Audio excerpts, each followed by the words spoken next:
Bueno, esta semana, ¿quiénes vinieron el miércoles? Bueno, porque cuando el pastor el miércoles anunció que yo iba a predicar hoy otra vez, algunos de por acá dijeron que yo doy con un hacha. Pero no es esa mi intención. Yo tengo un corazón abierto a lo que el Señor habla a mi vida y siempre transmito lo que el Señor me está enseñando a mí. Primero tengo que aprenderlo yo para poder transmitirlo, ¿no es cierto? Y eso es lo que nos pasa a todos los que predicamos. Y siempre doy lo que el Señor pone en mi corazón y lo hago con mucho amor. Pero cuando el Señor nos enseña, a veces es como que nos dan con un hacha, ¿no es cierto? En esta tarde, en esta noche, mejor dicho, vamos a pensar en un pasaje muy conocido de la palabra de Dios. Pero quiero que estemos con el pensamiento que les presenté el miércoles pasado.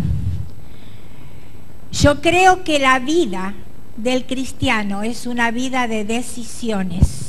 Y cuando nosotros escuchamos la palabra, tenemos que tomar decisiones frente al Señor para que nuestra vida pueda crecer. Y yo les decía el miércoles que decidir es escoger ante unas cuantas opciones que la vida nos presenta delante y en la vida nuestra como cristianos que el Señor nos presenta, escoger una. Y la etimología de la palabra decidir quiere decir cortar, quebrar, separar, y la última sílaba de sion, decisión, sion quiere decir acción. Quiere decir que cuando nosotros escuchamos la palabra de Dios, tenemos que separar aquello que Dios nos indica, tomar la decisión y actuar. Y eso es lo que quiero que pensemos, sigamos pensando en esta noche frente a lo que el Señor tiene para nosotros. Cuando nosotros vamos a Lucas capítulo 18, versículos del 15 al 17, encontramos un pasaje muy conocido, ¿no es cierto? Lo vamos a leer en dos evangelios, lo vamos a leer en Lucas y lo vamos a leer en Marcos, porque tienen un enfoque diferente. Ustedes saben que los 4 evangelios fueron escritos por 4 hombres de un carácter y una experiencia, una vida y una profesión diferentes. Y en cada evangelio ellos reflejaron su personalidad y escribieron lo que el Señor les inspiraba. Entonces Marcos y Lucas tienen un poquito diferente el enfoque que ellos hacen de este pasaje. Leamos.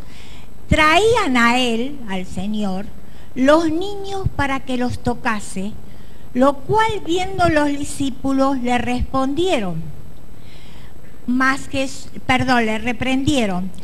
Jesús llamándoles dijo: dejad a los niños venir a mí y no se lo impidáis, porque de los tales es el reino de Dios. Y aquí nosotros vemos que Jesús estaba camino a Jerusalén para su última hora para ser crucificado. Ustedes piensen cómo se sentiría el Señor Jesús en esos momentos, pensando en que lo que le esperaba era la cruz. Pero él igual nos dice la palabra en el capítulo 17 y 16, él iba caminando haciendo el trayecto con sus discípulos, pero iba viendo la necesidad de la gente. Iba entrando en las aldeas, iba curando a los enfermos. En ese trayecto curó a los 10 leprosos, es uno de los milagros que hizo. Y iba enseñándoles sobre la fe, su próxima venida, sobre la oración, sobre la humildad, si ustedes repasan los capítulos anteriores. Y acá Lucas presenta una diferencia con Marcos. No sé si tenés la Nueva Versión Viviente en Lucas, porque ahí la Nueva Versión nos marca la diferencia. Fíjense, él dice, pero Jesús llamó a los niños y dijo, dejen que los niños vengan a mí y no se lo impidan, porque el reino de Dios es de quienes son como ellos. Pero le aseguró que el que no reciba el reino de Dios como un niño, de ninguna manera entrará a él. Cuando Jesús habla, ¿no es cierto? Cuando Lucas habla, hay una diferencia. En el versículo 15, Lucas usa la palabra brepos o brefos, que se refiere a los niñitos recién nacidos, a los bebés, a los lactantes, ¿no es cierto? Y en el otro versículo 17, él usa la palabra paidos, que significa los niños que ya son un poquito más grandes, que ya pueden manejarse por ellos solos, ¿no es cierto? Entonces, ahí está haciendo una diferencia entre las dos edades que le estaban presentando a Jesús. Cuando nosotros vemos que cuando Jesús fue al templo con sus padres cuando tenía 12 años y se perdió, ¿no es cierto? Ahí la Biblia usa la palabra pais, que se refiere a los adolescentes. Pero acá no había adolescentes. Acá únicamente se usan estas dos palabras. Y en Marcos, ¿no es cierto?, se usa únicamente la palabra paidón.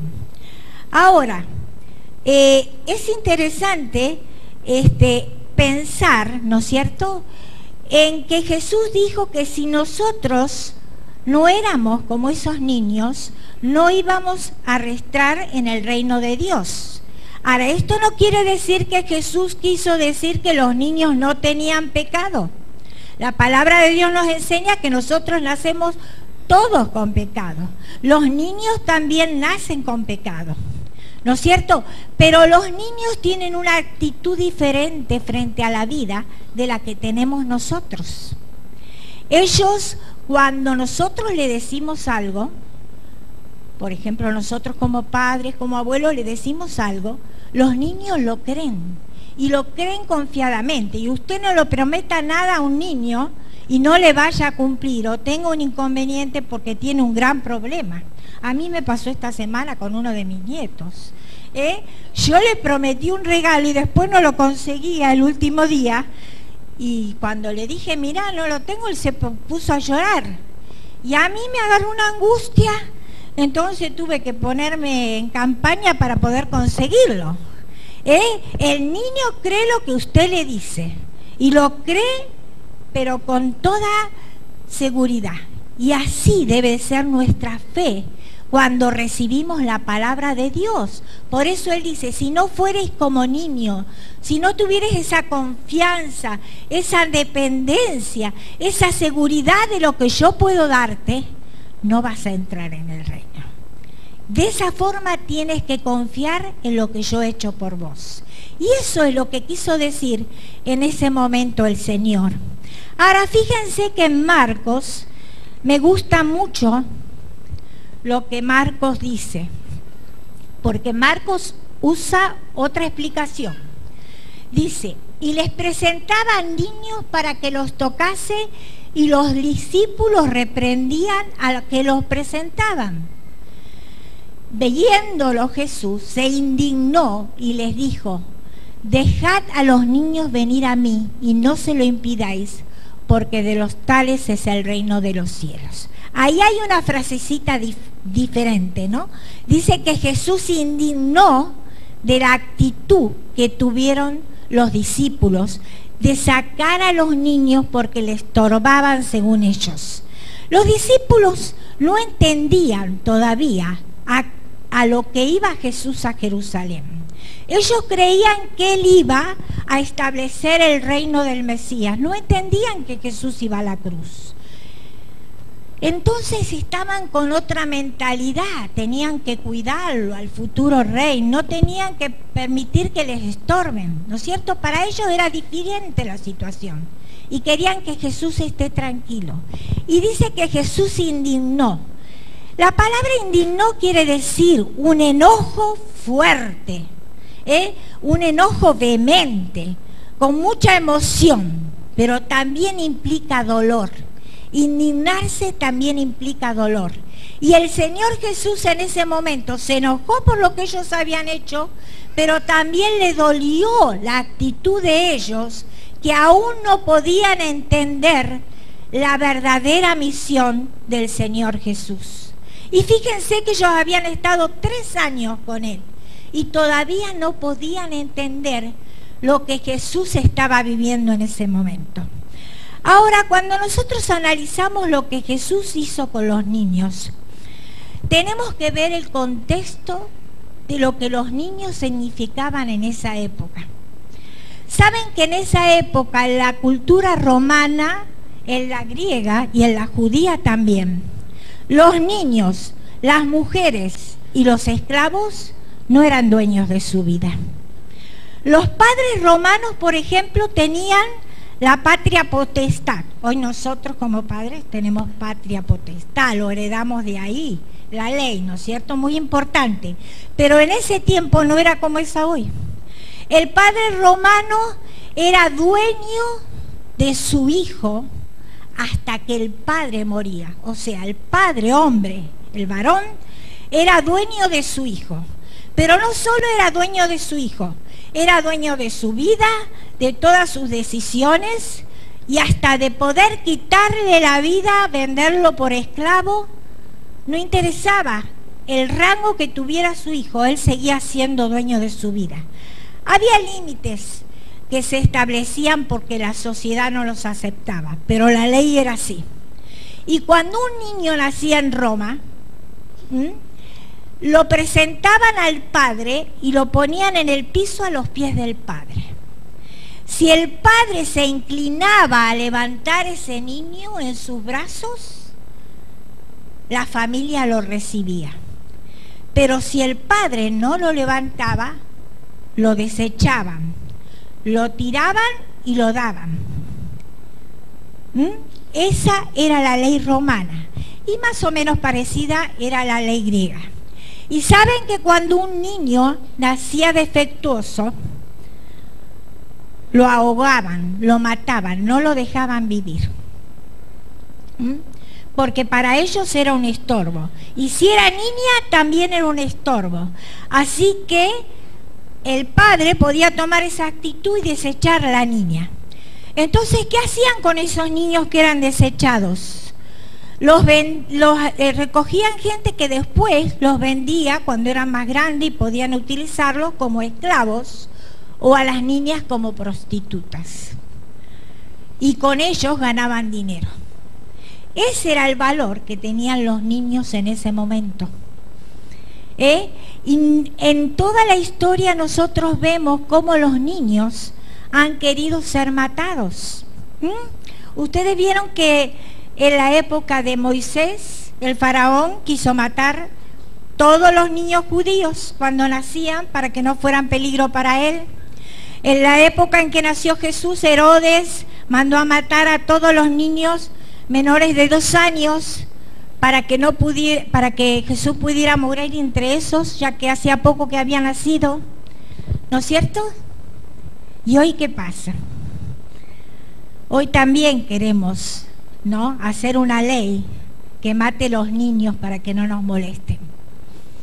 Porque nosotros queremos gozar de la vida sin que los niños nos molesten.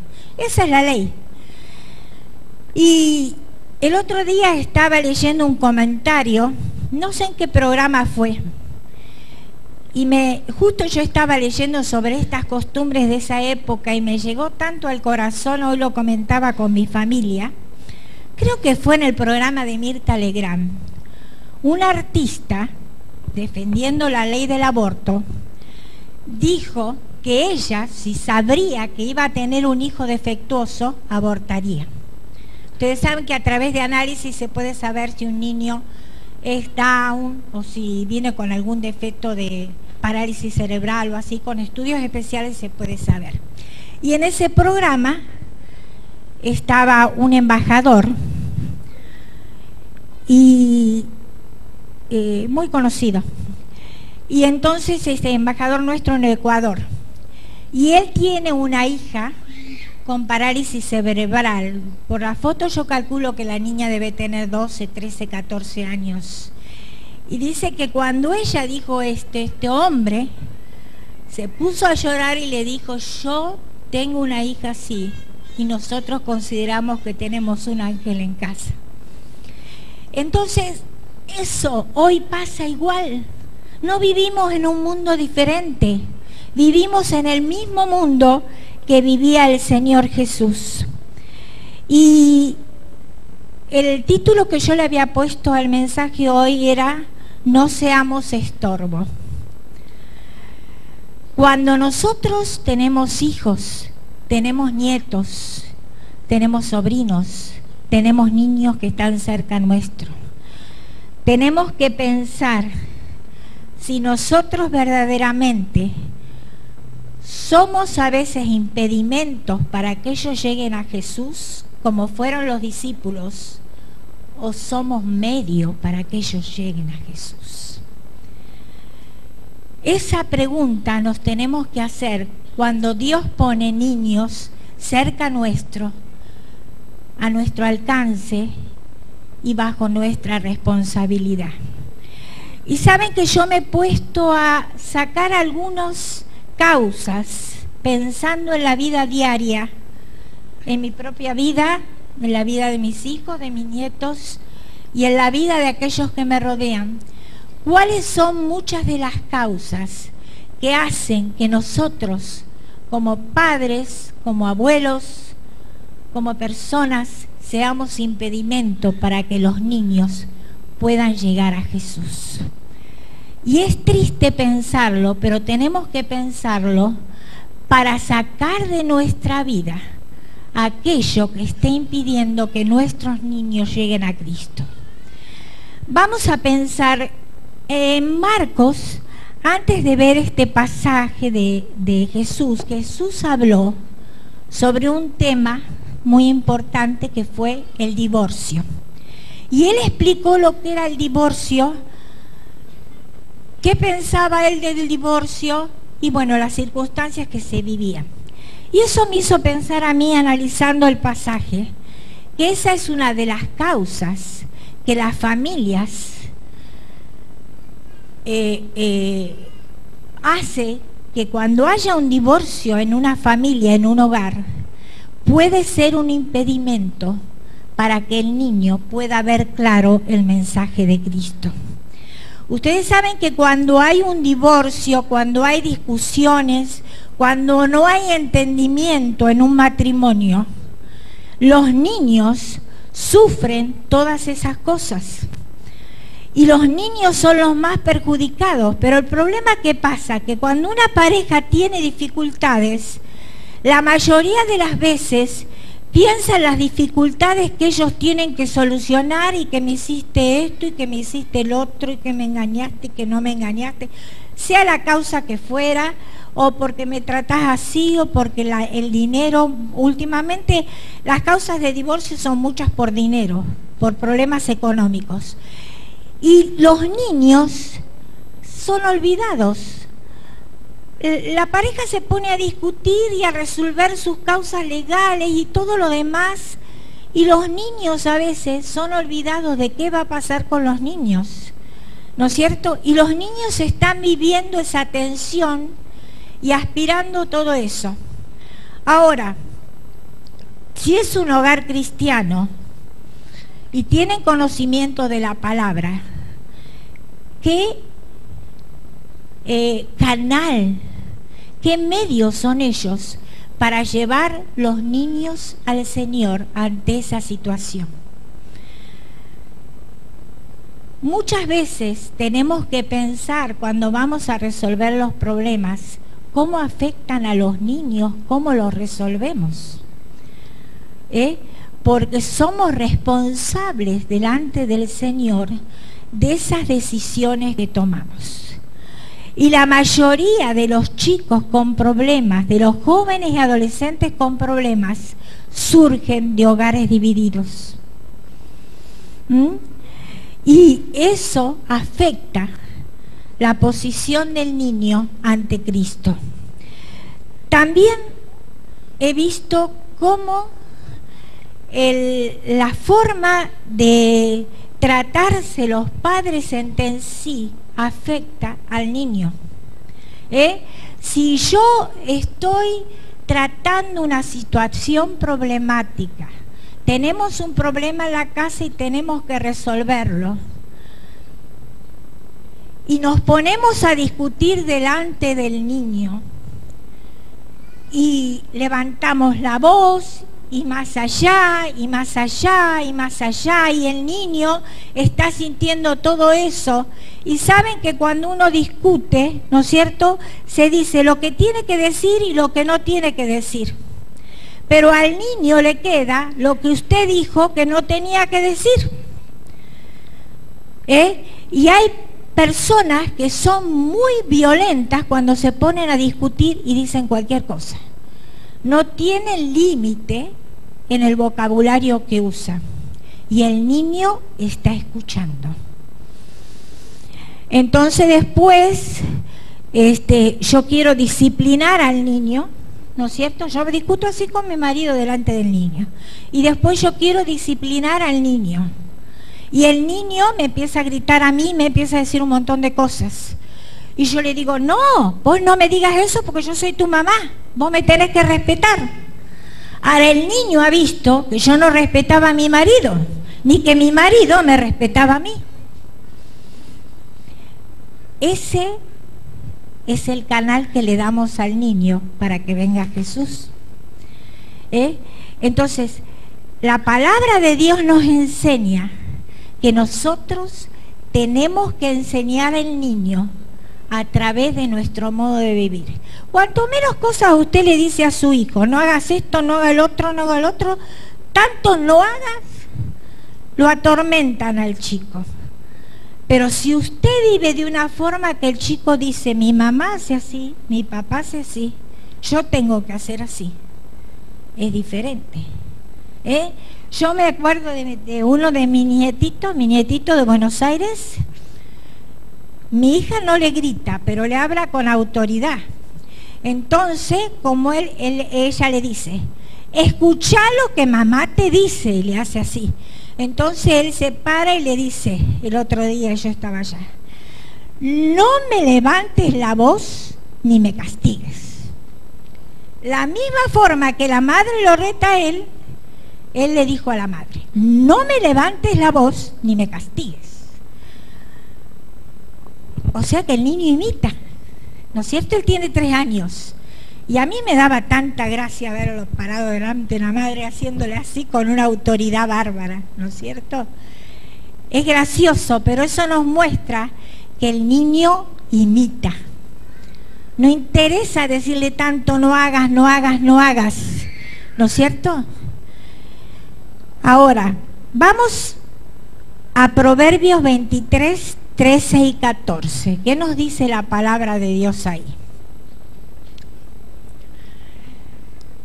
No rehuyas corregir al muchacho, porque si lo castigas con vara, no morirá. Lo castigarás con vara y librarás su alma del Seol. Ustedes saben que hace un tiempo, ¿no es cierto?, está en auge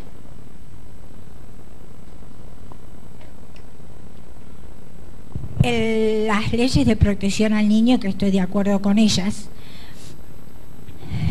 Esto de que los padres no pueden castigar a sus hijos, ¿no es cierto? Y ha habido muchos niños pequeños que han denunciado a sus padres porque le han dado una paliza, ¿no es cierto? Y yo he escuchado a muchos chicos, ¿no es cierto?, decirle a sus padres, si vos me pegás, yo te voy a denunciar.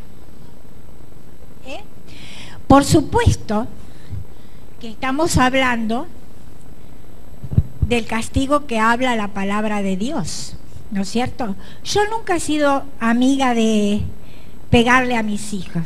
No sé si alguna vez yo les he pegado. Si recibieron palizas fueron del papá, pero mías no, porque no fui amiga de eso. Me costaba mucho eso, pero no quiere decir que no sea bíblico. La palabra de Dios nos enseña que debemos poner límites. Y nosotros somos responsables de poner límites, porque a través de los límites estamos enseñando a los niños, si lo hacemos como el Señor lo ordena, el camino de Él. Ahora, yo me acuerdo que hace muchos años, hace como más de 30 años, fuimos con mi esposo a un curso para padres, que lo daba un misionero, un hombre de mucha experiencia. Y a mí me impresionó lo que él contó. Él contó que él viajaba mucho por su trabajo como misionero, pero él tenía en su casa una varilla que él se había hecho hacer, una varilla que castigaba pero no lastimaba, con su nombre grabado, ¿no? Y esa varilla tenía un lugar en el hogar. Él tenía como 5 o 6 hijos.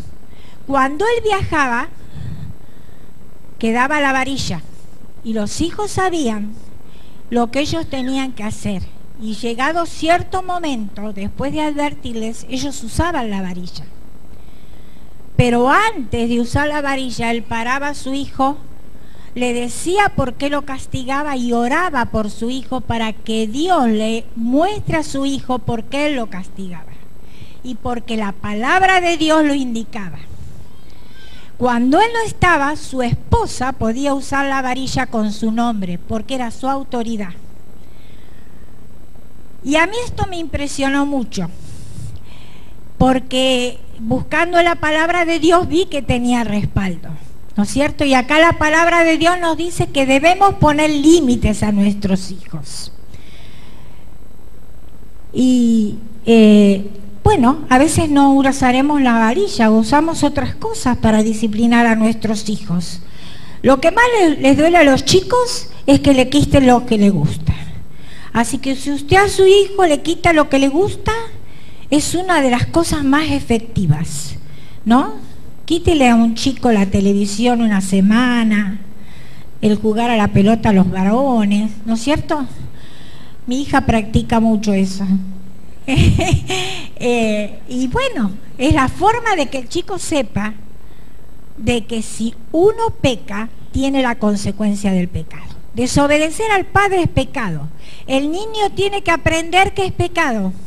Nosotros somos los responsables de enseñárselo y tenemos que enseñárselo con la palabra y con la acción. Ahora, al impartir la disciplina hay 2 problemas. Vamos a leer en Efesios 6, 1 al 3. Hijos, obedeced en el Señor a vuestros padres, porque esto es justo. Honra a tu padre y a tu madre, que es el primer mandamiento con promesa, para que te vaya bien y seas de larga vida sobre la tierra. Y vosotros, padres, no provoquéis a ira a vuestros hijos, sino criadlos en disciplina y amonestación del Señor. Acá dice que los hijos deben de obedecer a los padres. Ahora, para que los hijos obedezcan, primero los padres tienen que enseñarle a obedecer, ¿no es cierto? Entonces, los niños son muy manipuladores y saben aprovechar todas las ocasiones. Entonces, cuando los padres ejercen la disciplina, si no están de acuerdo entre ellos, el chico va a aprovechar la oportunidad. Por eso dice, hijos, obedeced a vuestros padres. Y después dice que debemos instruirlos en el Señor. En el Señor. Entonces, Cuando nosotros instruimos en el Señor, tenemos que estar de acuerdo en la familia, en el hogar, cómo vamos a disciplinar y instruir.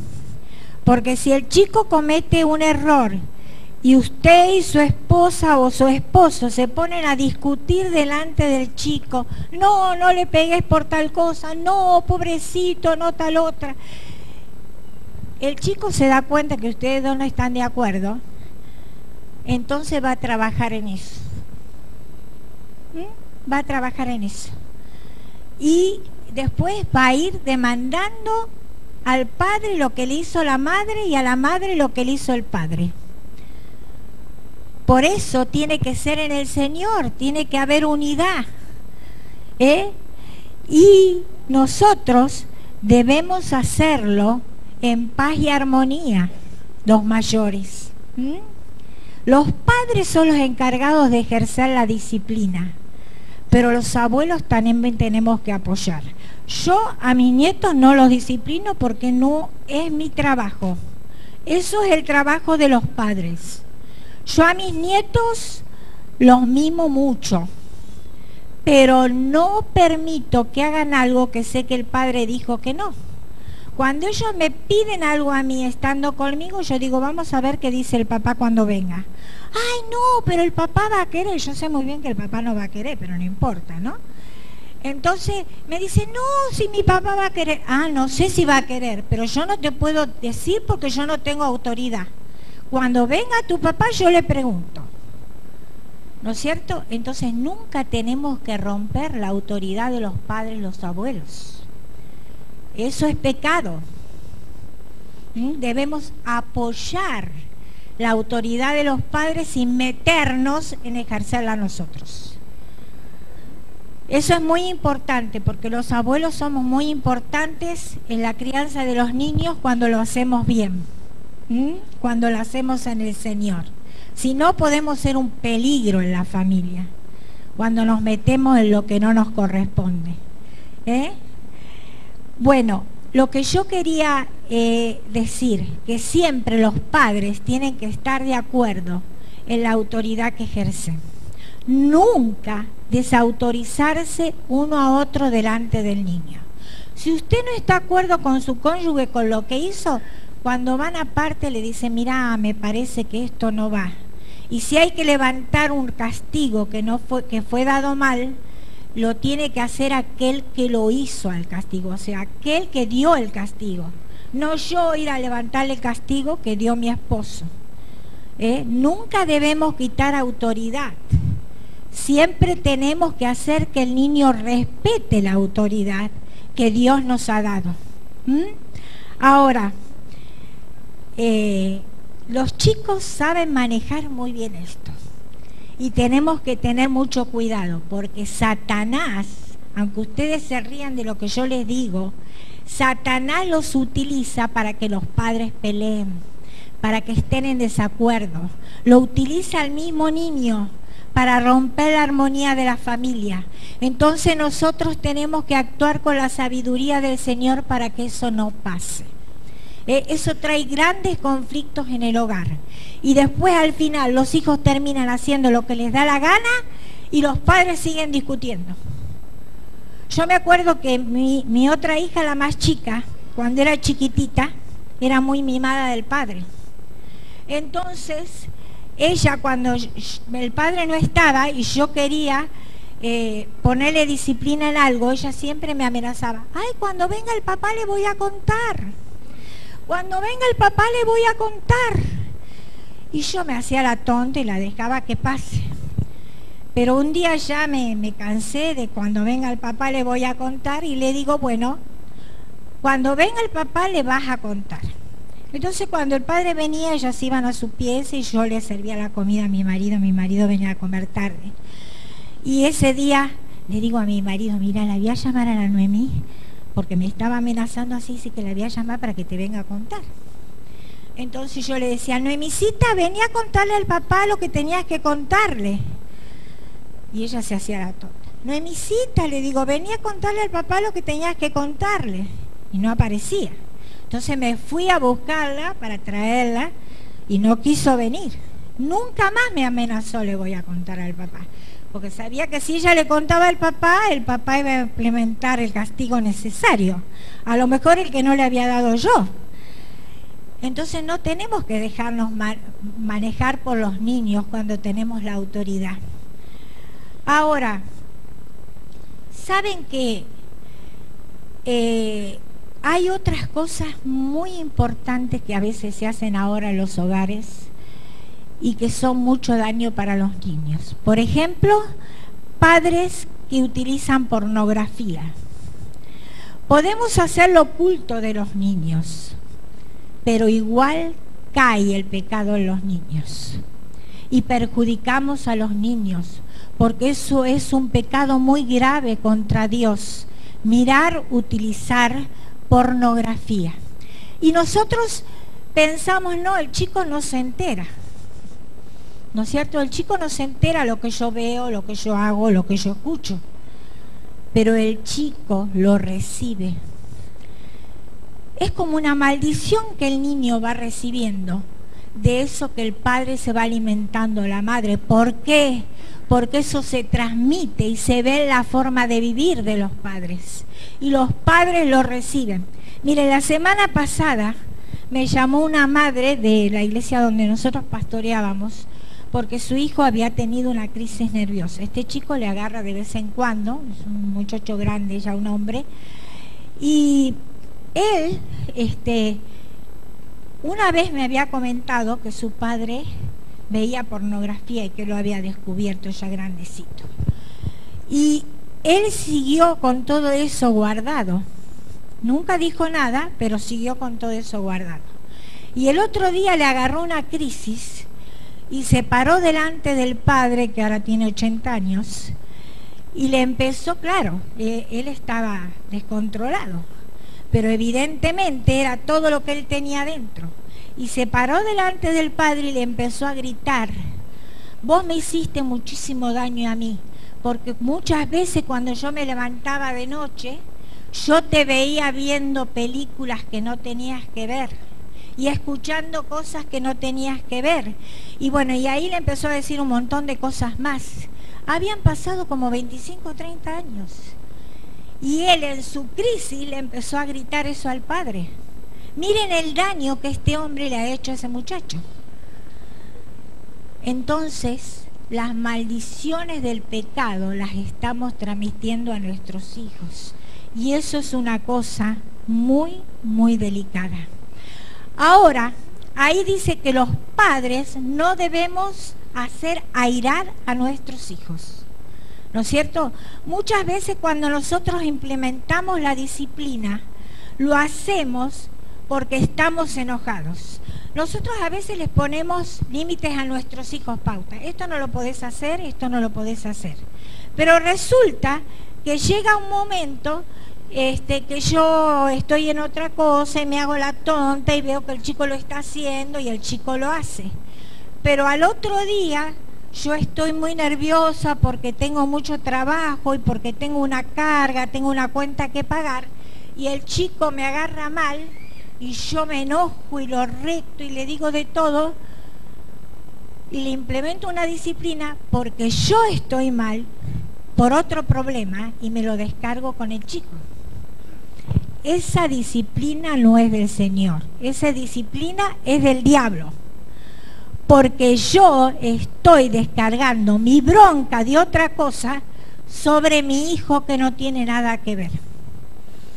Entonces debemos de ser sabios en siempre implementar la disciplina cuando nosotros no estamos con bronca y enojados, porque usted lo va a castigar a su hijo y va a volcar toda la bronca que usted tiene sobre él, tenga la culpa o no la tenga. Y eso no es disciplina del Señor, no le hace bien al niño, le está haciendo un daño y el chico no se va a olvidar más. Después lo va a tener en el recuerdo, porque el diablo se va a encargar de hacérselo acordar.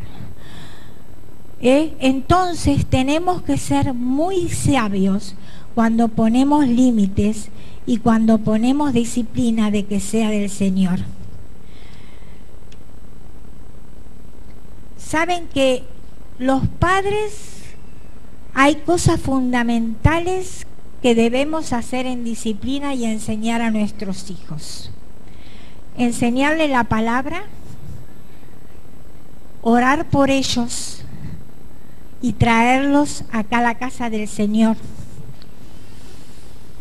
Y nuestra misión como padres es llevar al niño a Jesús. No es la misión de Roca Kids. Es mi misión como padre, como abuela, si los padres no se ocupan, de llevar al niño a Cristo. No de ningún otro. Eso es bíblico. Y cuando nosotros llevamos el niño a Cristo, tenemos un gran elemento para hacerlo a crecer en Él. Cuando el niño conoce a Jesús, su corazón es un corazón tierno, lleno de amor por el Señor. Cuando usted desde bebé lo lleva a los caminos del Señor. Y es un privilegio tan grande que tienen los padres que conocen la palabra, de llevar sus hijos desde niños a la palabra de Dios. Y la promesa de Dios se cumple. Si usted al niño desde su vientre le habla del Señor, el niño va a seguir en el camino del Señor. Podrá apartarse, pero va a volver. Es una promesa del Señor y el Señor cumple sus promesas. Yo tengo la costumbre siempre de estar cuando nacen mis nietos. Es una bendición que Dios me ha dado. Tengo 6 nietos y cuando nacieron mis 6 nietos yo estuve ahí. Y yo me acuerdo que el último nieto que nació hace 2 meses yo estaba muy enferma, la verdad, y no sabía si iba a poder viajar. Y le pedía tanto al Señor que permitiera que estuviera cuando nacía mi último nieto.